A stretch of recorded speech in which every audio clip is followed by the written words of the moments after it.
Jadi ternyata bukan mengupas bawang. Jadi Suzana itu kerjanya bukan ngupas bawang, tapi menjahit kain perca. Udah diteliti. Ustaz kok tahu? Saya kan ngikuti juga. Kebetulan nyangkut tentang kain ini. Assalamualaikum warahmatullahi wabarakatuh. Bapak Ibu abang kakak adik sahabat jamaah dimanapun berada, jangan lupa ikuti terus channel dakwah Ustaz Abdul Somad. Berkah selalu. Assalamualaikum warahmatullahi wabarakatuh. Qala al-Imam Muhyiddin Abu Zakaria Yahya bin Sharaf An-Nawawi fi kitabih Riyadhus Shalihin nafa'anallahu bi'ulumihi fid dharain. Imam Nawawi berkata dalam kitab Riyadhus Shalihin, mudah-mudahan ilmunya bermanfaat untuk kita dunia akhirat. Amin ya rabbal alamin. Kita masuk ke hadis yang ke-499. Bihi wa ilaihi, dengan sanadnya. Wa an Abi Musa al-Ash'ari, dari sahabat Nabi namanya Abu Musa al-Ash'ari. Waktu terjadi konflik antara Sayyidina Ali dengan Muawiyah, maka juru bicara dari Muawiyah itu namanya Amr bin Aus, sedangkan yang dari Sayyidina Ali itu namanya Abu Musa al-Ash'ari. Inilah yang meriwayatkan hadis subuh. Abu Musa al-Ash'ari ini punya keturunan, itulah besar dalam akidah kita yang disebut dengan akidah Ash'ari. Kita ahli sunnah ini berfikih, fikihnya Syafi'i, akidahnya Ash'ari. Imam Abu Musa al-Ash'ari, sahabat Nabi Abu Musa al-Ash'ari. Qala, dia berkata, akhrajat lana Aisyatun, ummul mu'minin, ibunya orang beriman, namanya Sayyidatuna Aisyah, mengeluarkan kisaan, kain. Ada ulama mengartikan kisah ini ats-tsaubul muraqqa, kain yang bertambal-tambal. Biasanya kalau kain orang kaya, kain mahal, mulus, polos, cantik. Tapi kalau kain yang bertambal-tambal, bertempel-tempel, potongan-potongan kain, itu disebut juga dengan kisah. Kain penutup Ka'bah itu disebut dengan kiswah. Kasa yaksu, memakaikan kain. Kain murah. Kain yang murah. Ada ulama juga yang menyebutkan la yutlaqu illa ala as-suf. Ada juga mengatakan arti kisah ini adalah suf. Suf itu bulu kambing. Jadi kain kita ini dari benang. Benang dipintal menjadi kapas, dipintal menjadi benang, benang ditenun menjadi kain. Nah, ini. Kapas itu bahasa Arabnya qutnun. Orang barat menyebutnya cotton, C-O-T-T-O-N, cotton, dari bahasa Arab, qutnun, kapas. Sedangkan yang kasar itu yang dipakai orang Arab zaman dulu dari suf. Suf itu bulu kambing. Apa bulu kambing itu kalau dipintal bisa juga jadi benang, ditenun jadi kain. Apa bedanya kalau kita pakai dari qutun dengan dari suf? Kalau dipakai yang dari kutun ini berkeringat, kalau kita berkeringat pakai kutun ini kita nyaman. Kenapa? Karena dia mengisap peluh. Keringat di badan kita ini diisapnya, maka kita menjadi selesa, kita menjadi nyaman. Tapi kalau kita pakai yang dari bulu kambing tadi, itu panas, gatal-gatal. Jadi ada sekelompok orang, dia tak mau pakai kutun nih. Karena kalau pakai kutun ini, panas, berkeringat, nyaman. Kalau nyaman, lupa sama Allah. Mereka lebih mau pakai baju suf, bulu kambing. Itu kalau dipakai, berpeluh, gatal, panas. Kalau berpeluh, gatal, panas, ingat sama Allah. Kira-kira lebih bagus pakai baju sejuk, nyaman, lupa sama Allah, atau pakai baju kasar, ingat sama Allah?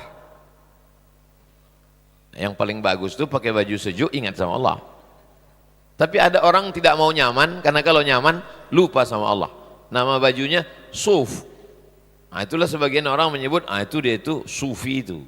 Sufi, karena dia pakai baju dari, apakah betul begitu? Nanti kita tanya. Jadi saya jelaskan dulu satu hadis ini, nanti kita dialog. Nah, jangan kemana-mana, kita lanjutkan setelah yang satu ini. Nah, nanti kita tanya sama Syekh, betul tak orang sufi itu pakai suf? Nah, ini juga satu hadis yang dipakaikan orang ke Nabi SAW. Ada yang mengatakan, siapa sufi yang pertama? Katanya sufi yang pertama itu Nabi. Kenapa? Karena pakaiannya kain yang kasar, kain yang tak bagus. Padahal dia berduit. Kalau ada orang punya duit tapi bajunya kasar, itu namanya zuhud. Nama sifatnya zuhud. Nama orang yang zuhud itu zahid. Nama sifatnya zuhud. Orangnya zahid. Ada duit dia, tapi dia biasa aja. Itu namanya zuhud. Atau bahasa sekarangnya CEO yang menyamar. Ada orang yang pakai kain kasar karena memang di rumahnya tak ada kain halus atau tak ada duit dia untuk beli. Itu bukan zuhud, itu namanya miskin. Nah, sekarang banyak orang kalau ditengoknya orang susah, Ustadz itu tuh orang zuhud itu. Itu bukan zuhud, itu fakir miskin. Orang zuhud itu duitnya banyak, tapi dia pakai sendal jepit, dia pakai baju biasa. Karena apa? Karena menurut dia tarkul mubahat, meninggalkan yang mubah. Kenapa? La naf'alahu fi akhirah. Tak ada gunanya nanti di akhirat. Ada orang sekarang kalau dia berdiri, itu sama dengan berdiri duit 300 juta. Berdiri dia, langsung dikomen orang. Duit 300 juta sedang berdiri. Dihitung dari mulai topinya. Topinya 30 juta, jamnya 100, cincinnya 70, sendalnya, sepatunya. Kan bisa dihitung melalui Google kan. Nah, dipoto langsung keluar harganya kan. Nah, ada orang model begitu, branded, high style, setelan tingkat tinggi. Nabi SAW enggak. Padahal kalau dia mau, wala saufa yu'tika rabbuka fatardah. Bukit Uhud itu bisa dirubah. Nah, bisa tapi tak mau, itu namanya zuhud. Mau tapi tak bisa, itu namanya tenaga besar, nafsu besar, tenaga kurang. Keinginan mau begitu, mau begini, mau pakai itu, mau pakai ini, akhirnya kredit, hutang, dan lain sebagainya. Sayyidatuna Aisyah mengeluarkan kain kasar, kain murakka, kain bertambal-tambal, kain, kalau bekas menggunting baju itu apa nama istilah kita? Bahasa Melayu Riau poco, perca. Kain perca itu dijahit-jahit, itu kalau di Bogor namanya kain majun. Kain majun itu bisa dijahit-jahit, itu dijadikan sebagai untuk lap, untuk pel. Itu. Jadi ternyata bukan mengupas bawang. Jadi Suzana itu bukan ngupas bawang, tapi menjahit kain perca. Udah diteliti. Ustaz kok tahu? Saya kan ngikuti juga. Kebetulan nyangkut tentang kain ini. Kain. Saubul murakka. Kain yang bertambal-tambal jadi kain. Wa izaran, kain sarung ini. Nah, kain sarung ini izar. Kalau yang tadi kain bukan yang sarung. Ya kain saub, kain panjang. Kalau yang ini izaran, kain sarung, ghalizan, kasar. Kalau orang Melayu menyebut kain kasar itu selalunya disebutnya apa? Belacu. Anak-anak sekarang udah tak pakai lagi. Kain belacu. Kain kasar. Kalau zaman dulu, zaman G30 SPKI, guni untuk gandum. Kain goni gandum. Ya, itu dicuci bersih, dijahit balik, dipakai, saking susahnya tak ada. Makanan ubi dicampur dengan beras, begitu. Ustadz macam mengalami aja. Ustadz kan lahir setelah orang-orang dulu bercerita. Kain kasar. Itulah kain yang dipakai Nabi Muhammad sallallahu alaihi wasallam sehari-hari. Lalu apa kata Sayyidatuna Aisyah? Qalat qubida Rasulullah sallallahu alaihi wasallam, waktu Nabi Muhammad sallallahu alaihi wasallam wafat, ditarik ruh beliau, fi hadaini, beliau sedang berada di dua kain ini. Kain yang kasar dengan kain yang bertambal-tambal tadi, dengan kain, intinya dua kain, bukan jangan bayangkan kain beludru, jangan bayangkan kain sutra haram, jangan bayangkan kain lembut, enggak, tapi dia berada kain yang kasar. Kalau dia mau bisa tak sutra? Bisa. Apapun yang dia mau, Bukit Uhud jadi emas, dunia ini tak ada, dunia ini kalau tak ada dia. Apakah betul kalau tak ada Nabi Muhammad tak ada dunia ini? Itu nanti termasuk pertanyaannya akan kita tanyakan, karena itu pertanyaan tasawuf itu. Lalu apa kata Imam Nawawi menjelaskan hadis ini? Bayanu ma kana alaihi sallam minaz zuhadah. Ini menunjukkan Nabi tergolong orang-orang yang zuhud, wal i'rad an mata'iha wa maladhiha. Menunjukkan Nabi menolak kenikmatan dunia. Ustadz ngomong kain kasar, kain Ustadz sendiri lembut. Ini dikasih orang. Kasih orang. Ada datang jamaah mengasih kain putih panjang. Saya tak nanya, entah untuk kain kafan, entah untuk apa, saya tak nanya. Kasihnya kain kafan. Saya minta ke Pak Wira, tolong jahitkan. Dijahit. Suka saya baju panjang model gini. Kantong sini, belah sini, ada kantong di dalam. Ini dijahit. Ada tukang jahit kita. Cari tukang-tukang jahit yang kira-kira kalau kita menjahit ke dia, bisa dia untuk beli beras. Banyak sekitar sini tukang-tukang jahit, anak sekolah. Jangan tempat jahit ke tempat orang cari kaya. Cari ke tempat orang cari makan. Jangan cari belanja pun begitu. Kalau kita besar beli buah, beli ke tempat orang cari makan. Kalau anak saya minta ikan, babah ikan. Ada tukang jual ikan hias, itu dia bukan cari makan, cari kaya. Ada ini pinggir-pinggir jalan dekat Putri 7 itu tuh cari makan tuh. Jual ikan sekarang pakai plastik. Kenapa? Karena tukang buah sudah jual pakai akuarium. Nah, banyak salah pasang udah sekarang. Begitulah hidup begini, ini zaman sekarang disebut dengan sederhana, atau disebut juga dengan apa istilahnya orang menyebut hidup bersahaja. Tapi ada juga orang zaman sekarang hidupnya pura-pura susah, pakaiannya pura-pura biasa aja, rupanya untuk konten. Dipakai kamera jauh-jauh untuk lihatlah. Makanya saya kalau saya ceramah pakai topi, pakai apa, saya baca juga komen itu. Ustadz yang penuh dengan kesederhanaan, katanya. Lihatlah Ustadz Somad, menetes air mata kita melihat sederhananya dia, katanya. Padahal saya pura-pura sederhana aja tuh. Biar dipuji orang itu kan. Masuk hadis yang ke-500. Wa an Sa'd bin Abi Waqqas, salah seorang sahabat Nabi. Ada yang mengatakan Sa'd bin Abi Waqqas ini makamnya di Cina, tapi itu tak dapat dipastikan. Banyak tuh konten di TikTok saya tengok. Lihatlah sahabat Nabi di Cina, tapi saya tak bantah. Ada juga untungnya, mudah-mudahan begitu masuk Islam Cina-Cina itu kan. Dan ternyata orang Cina yang sampai ke Sumatera ini dulu, Laksamana Cheng Ho, itu Islam. Makanya rata-rata masjid-masjid yang bentuknya macam rumah-rumah Cina itu disebut dengan Masjid Cheng Ho. Saya pernah ada di Makassar, Masjid Cheng Ho, karena Laksamana Cheng Ho itu ternyata Islam. Dan yang banyak menulis-nulis itu orang Cina. Ketika kami sampai di Palembang, kami menemukan prasasti-prasasti itu banyak mereka tulis. Utlubil ilma walau bisin. Hadisnya hadis dhaif. Tapi tetap boleh dipakai untuk motivasi.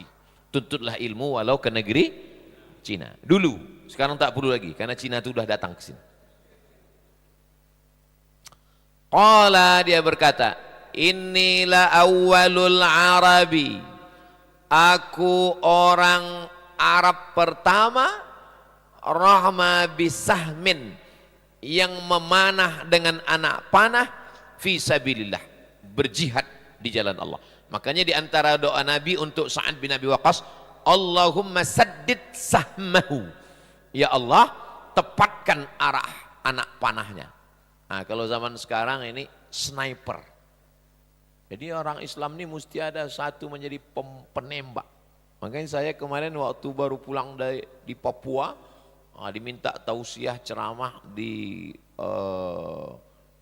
Pasmar, pasukan maritim, Jenderal Bintang 2. Ustadz Somad, ya, Ustadz suka menembak. Oh suka Pak, tembak. Oh, saya tembak. Begitu saya tembak, tepuk tangan orang itu. Kena Ustadz katanya. Dalam hati saya, untung kena. Oh tidak. Jadi anak-anak kita latih memanah. Alimu auladakum, ajarkan anak kamu as-sibahah, berenang, warrimayah, memanah, warukubal khail, menunggang kuda. Ada jamaah kita, mohon maaf, lama tak punya anak. Sudah menikah belasan tahun, tak ada anak. Lalu kemudian entah macam mana, tiba-tiba dia tertarik berkuda ini. Dialah yang membuka latihan kuda dulu di depan Mall SKA, sekarang sudah pindah di belakang Masjid Al-Husna depan UIR. Bawa anak-anak kita latihan kuda. Rupanya setelah itu dia punya anak. Apa alasan logisnya? Rupanya naik kuda itu semua badan kita bergerak untuk menjaga keseimbangan. Makanya naik kuda 1 jam itu sama dengan push up 1000 kali. Bagus naik kuda. Nabi Muhammad SAW waktu perang Uhud, perang Badar, Badar itu dari kota Madinah 150 km. Nabi naik kuda. Berapakah umur Nabi waktu naik kuda 150 km itu? Cara ngitungnya. Nabi hijrah, Nabi dapat wahyu 40, berdakwah di Makkah 13. 13 tambah 40, memang jam-jam segini ini payah ngitung memang. 53. Perang Badar terjadi 2 tahun, 53 tambah 2, 55. Berarti Nabi waktu naik kuda itu 55 tahun. Kira-kira Nabi itu sehat apa tak sehat? Umur 55 tahun Nabi masih naik kuda 150 km. Umat Nabi Muhammad umur 55 bawa map, membawa hasil medical check up. Dari ujung rambut ke ujung kaki sakit. Ujung rambut gundul. Ujung kaki diabetes. Kalau kebetulan penyakitnya saya sebutkan jangan tersinggung. Saya mohon maaf. Kadang kita ini mendengar ceramah, seakan-akan Ustadz itu nyindir kita aja. Makanya kunci pengajian itu satu, jangan tersinggung. Ada beberapa jamaah pernah tersinggung, pulang, meninggal.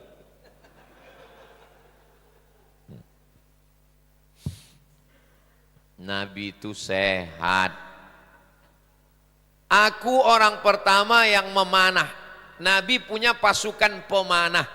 Kalau satu orang ramin, kalau banyak rumat. Ada satu bukit namanya Jabal Rumat, bukit pemanah. Kata Nabi, kalian pemanah tetap berdiri di sini, memanah.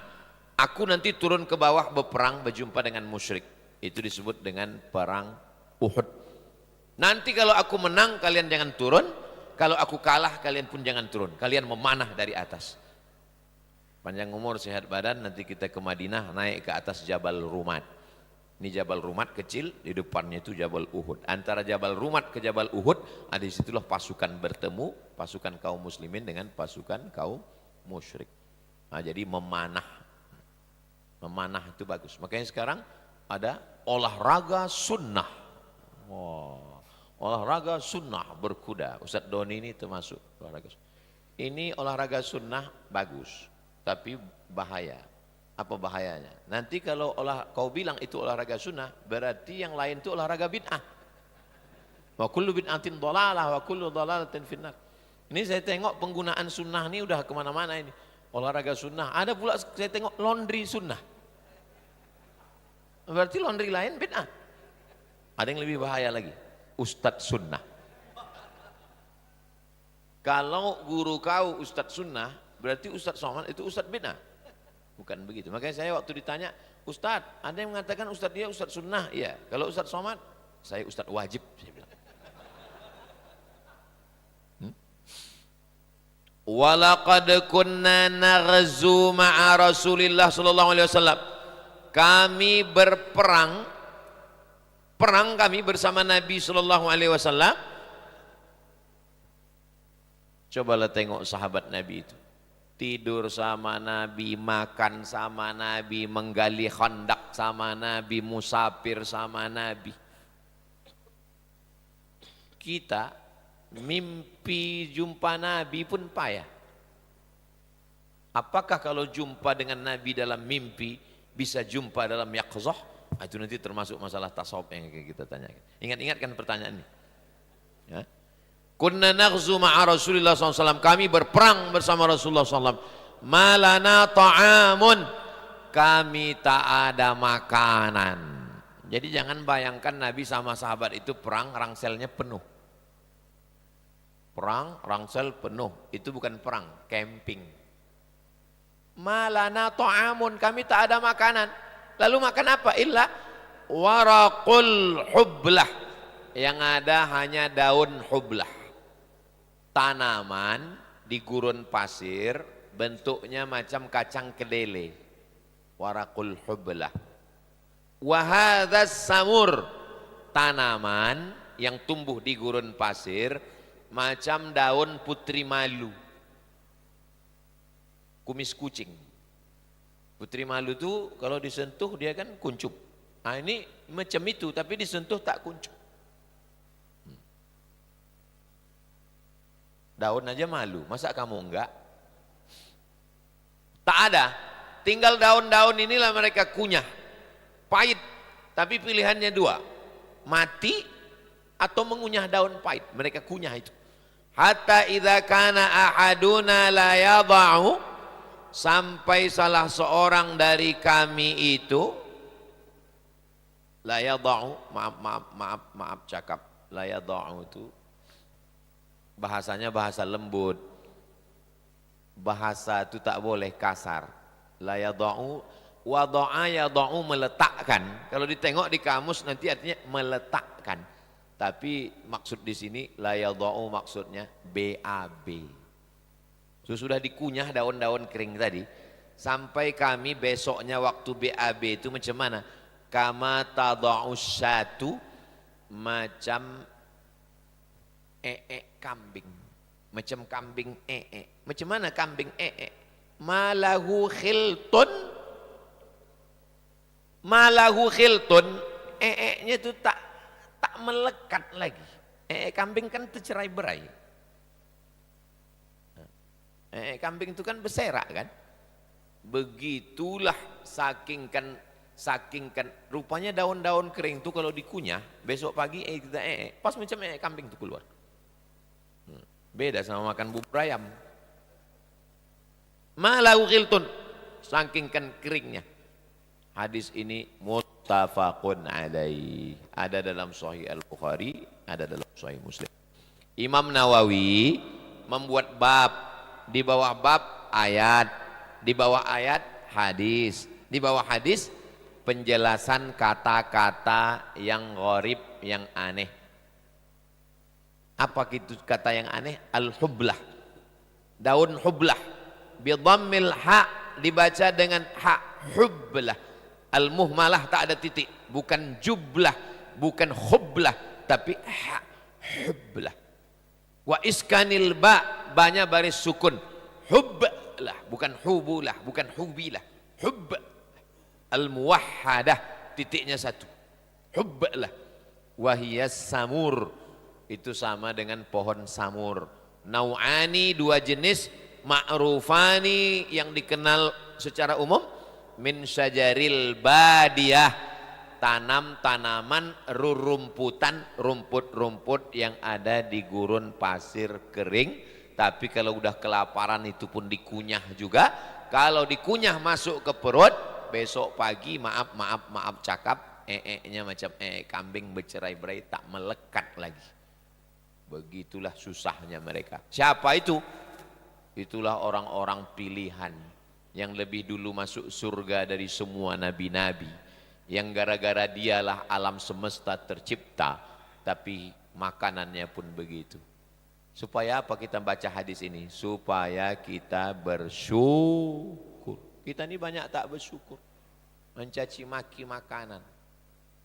Jangan caci maki makanan. Saudara kita, anak-anak pun begitu. Anak-anak ini ajarkan untuk mensyukuri makanan.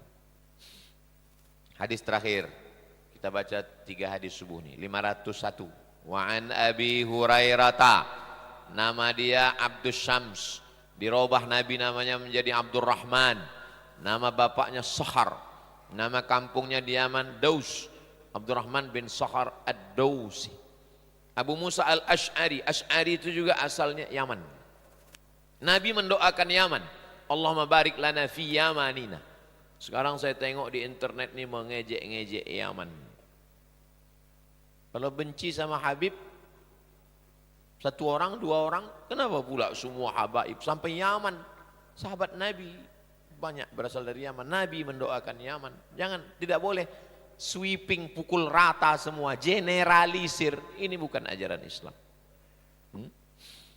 Wa an Abi Hurairah radhiyallahu anhu qala, dia berkata qala Rasulullah sallallahu alaihi wasallam, Rasulullah bersabda, Allahumma ya Allah, ij'al, jadikanlah rizqa, rezeki Ali Muhammadin, jadikanlah rezeki keluarga Muhammad itu qutan, makanan pokok. Maksudnya apa? Kita ini hidup ini asal ada sudah makan pokok jadilah. Makanan pokok orang Arab itu apa? 4. Yang pertama gandum, yang kedua kurma, yang ketiga zabib, anggur kecil yang dikeringkan, kita menyebutnya kismis, yang betul zabib. Yang keempat aqid, susu kambing yang dijemur kering atau mentega, itulah makanan pokok. Itulah yang disebut dengan quds al-balad, makanan pokok zakat fitrah. Nah, zakat fitrah itu 4, gandum, kurma, kismis, susu kambing yang dikeringkan atau mentega. Tak ada Nabi makan nasi. Jadi kalau pakai kaedah, kalau tidak dilakukan Nabi bid'ah, berarti makan nasi bid'ah. Makan sagu, kapurung kata orang Makassar. Papeda kata orang Papua. Sagu, kita pun orang Melayu makan sagu. Bagus makan sagu ini. Kenapa bagus makan sagu? Karbohidratnya rendah. Sagu tak ada gula. Itu nasi, kalau diletakkan di atas meja dingin, datang semut. Kenapa? Manis. Orang diabetes tak boleh makan nasi. Kalau dimasukkan beras ini ke dalam rice cooker Pak Ustaz, terserah lah mau cooker. Masuk rice cooker, itu dibiarkan semalam, besok makin naik gulanya. Nah, maka bagus balik. Aslinya dulu orang Melayu makan sagu. Kenapa? Sagu ini mudah, tanam sekali tak mati-mati. Sagu, tengok sagu di Selat Panjang, potong, makan sagu. Dan makan sagu ini efisien. Saya makan kapurung dikasih pakai supit, tak pakai kunyah, tuh masuk gol. Ada main kunyah, main telan kenyang.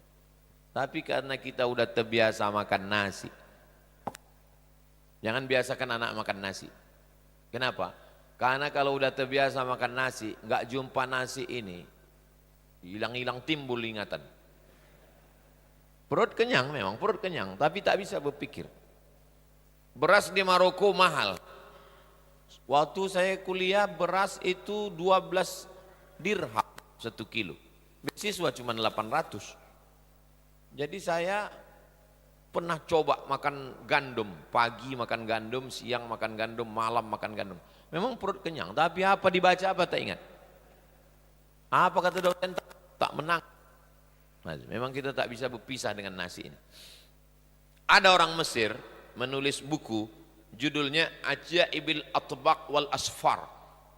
Ajaib, keajaiban atbaq, piring, wal asfar, perjalanan. Jadi dia orang wartawan, hobi keliling dan kuliner. Saya beli buku itu di kaki lima di Mesir. Ajaibil Atbaq wal Asfar. Ditulisnya di buku itu.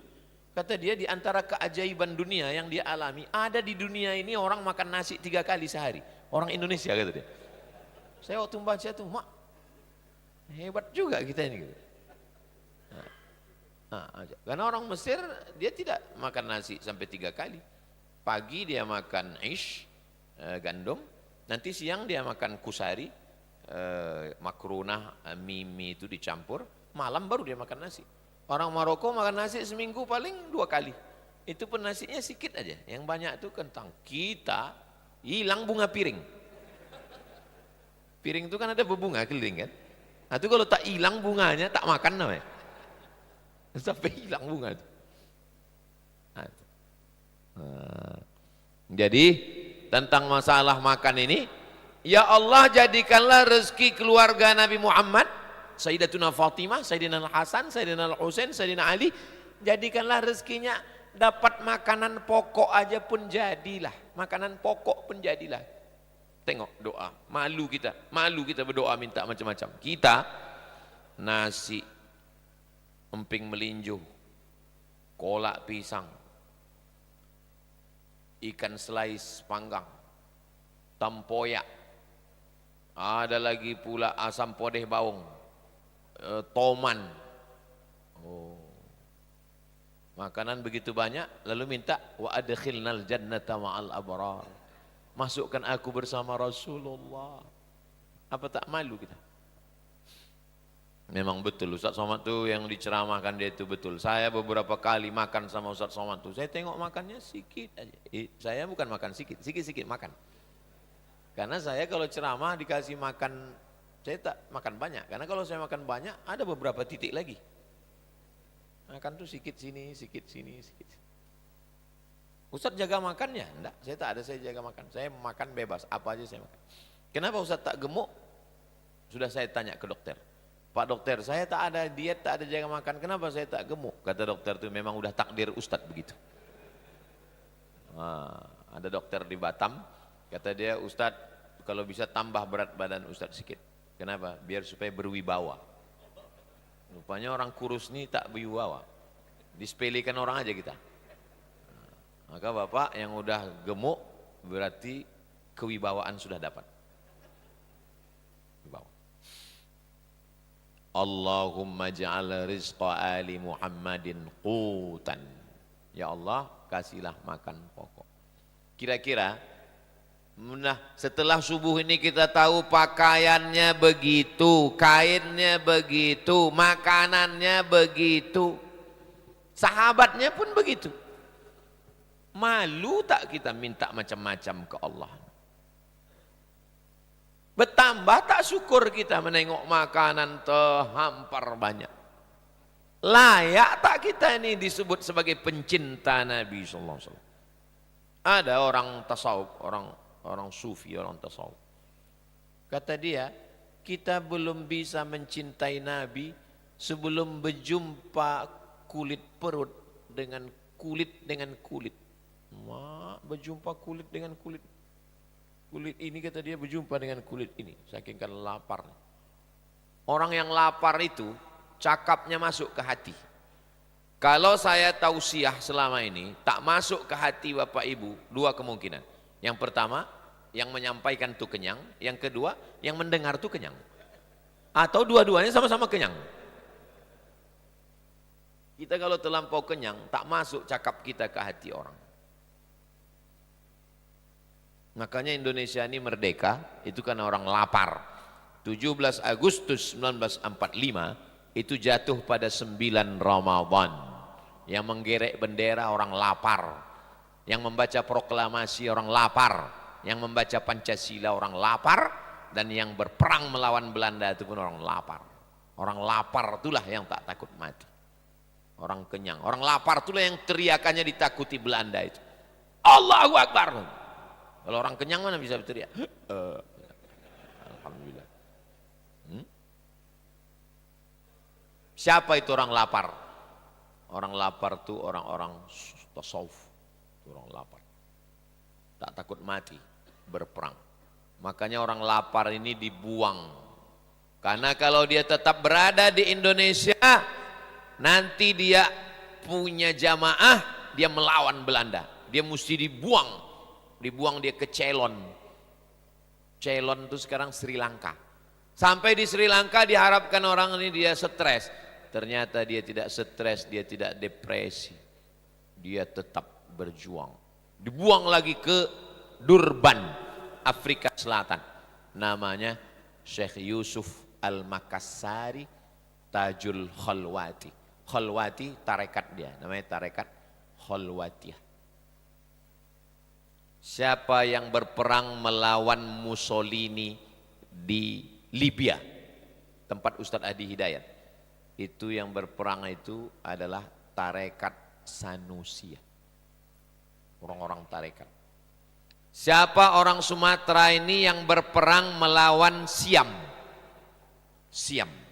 Di kampung kami, orang Melayu, kalau menyebut yang sangar-sangar itu Siam. Ikan sepat itu kalau dia hitam, itu disebut dengan sepat Siam. Kampak itu kalau dipakai untuk membunuh orang disebut dengan kapak Siam. Nanas itu kalau besar dia disebut dengan nanas Siam. Ayam itu kalau ayam melaga itu disebut dengan ayam Siam. Sekarang baru disebut ayam Bangkok. Siam itu adalah Thailand. Datang Siam ini menyerang Melayu.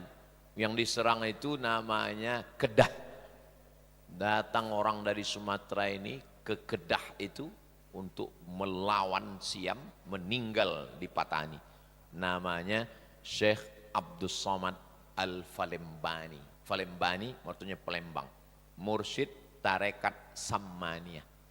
Jadi kalau ada orang mengatakan, alah orang tasawuf itu cuma berzikir dalam kelambu. Dia berzikir dalam kelambu itu waktu khalwah. Waktu sedang menyendiri. Puncak daripada zikirnya itu adalah jihad. Berjihad dia melawan orang-orang kafir. Mutu qabla anta mutu. Mati sebelum mati. Makanya kalau menakut-nakuti, kok jangan macam-macam, nanti mati. Orang yang cita-citanya mati, ditakut-takuti dengan mati. Orang ini cita-citanya mati, dan dia sudah mati sebelum mati. Dia sudah ditalkinkan ke telinganya, la ilaha illallah, la ilaha. Dia udah mati. Tahu-tahu datang orang nakuti. Jangan macam-macam, nanti kau mati. Dia senyum, apa kata dia? Gua banget, kata dia. Memang itulah yang mau ku cari ini, kata dia. Jadi mereka ini adalah orang-orang yang mengikut Nabi dalam berpakaian